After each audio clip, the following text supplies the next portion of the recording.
Thank you, Mr. Chair. Thank you to the witnesses for being here. Thank you, Minister, for coming to speak about this important issue. I think Canadians were rightfully concerned when they first heard reports that there were 3 alleged Chinese police stations operating illegally and certainly in violation of Canadian sovereignty in Toronto.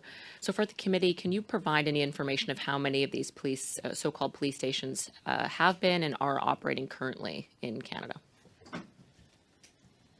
Thank you for the question, Ms. Dancho. Thank you for your attention to this matter. And as I said, I embrace the committee's study of it.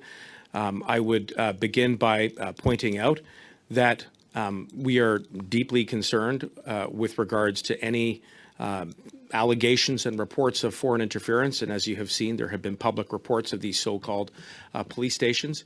I would point out to you that with regards to the details of the investigation, that this is the subject of ongoing initiatives by the RCMP. And with regards to those details, I would invite you to put those questions directly to the Commissioner. To the Commissioner, can you provide information to Canadians of how many of these alleged so-called police stations are operating in Canada, have operated previously, and if any of them have been shut down? Thank you for that question. Do I need to turn this? Yeah, you got it, Brenda. Thank you for that question.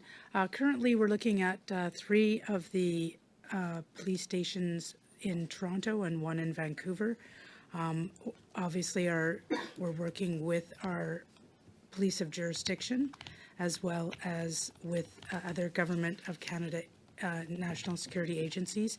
We've initiated investigation and it's led by the Greater Toronto Integrated National Security Enforcement Team, INSET.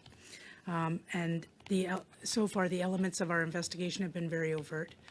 Marked police cars in members in uniform to cause disruption to the allegations. We've had that visible presence, and that's mostly so that people will see the actions, first of all, because we need more information. So we hoped, and it did occur when we do this, a lot of people come forward to provide information because they see the police in the area dealing with the allegations.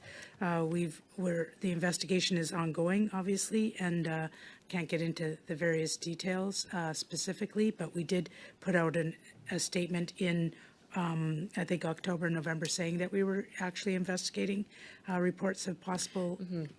So, pardon me. So you can confirm that you know the location of these supposed police stations. Is that correct? And that you have RCMP in uniform at those locations causing disruption? Is that No? Well, in the initial instances, we did a disruption by going in uniform with marked police cars to speak with the people involved in those police stations or those locations, because those locations are a legitimate business in the front, right? Okay. And can you give a timeline of when you think your investigation will conclude of whether these allegations are true, that these are in fact police they stations? are lengthy. Normally they're very lengthy investigations. There's a lot of information coming in that we need to go through, and obviously like I said, I can't get into specific details, but has anyone been arrested or deported, or have any credentials of diplomats been revoked in response to these police stations operating in Canada? No, if any of that had happened, then I could speak more to it if there was any charges laid, but that is not the case. So no charges laid. Perhaps the minister can comment of whether there's been any diplomatic credentials removed from anyone involved from the PRC. I would echo the response that you got from the Commissioner, which is to say that if there are any actions which are taken, then the government will share that information when we can. Okay, so nothing has been shared, therefore we can conclude that no one's been arrested or credentials removed. Is that correct? Okay.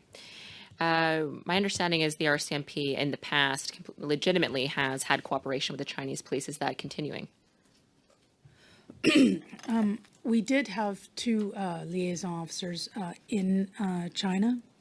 Now we took them out a couple of years ago. We returned 1 liaison officer back to Beijing, and we work with the Ministry of Public Safety in that country for urgent files of mutual interest, because it's more than just interference, it's a lot of the movement of controlled substances and drugs. Okay, thank you. Minister, I don't believe anyone from your government, the Prime Minister, any cabinet minister has publicly rebuked the operations of these so-called police stations operating in Canada in clear violation of our sovereignty and international law. Would you like to take this opportunity right now to rebuke the PRC if these so-called police stations are in fact operating on Canadian soil illegally?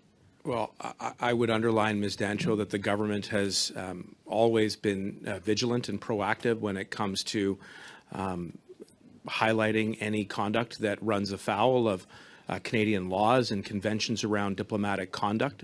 You've heard the Commissioner just state that in one of her previous interactions with foreign agents from abroad.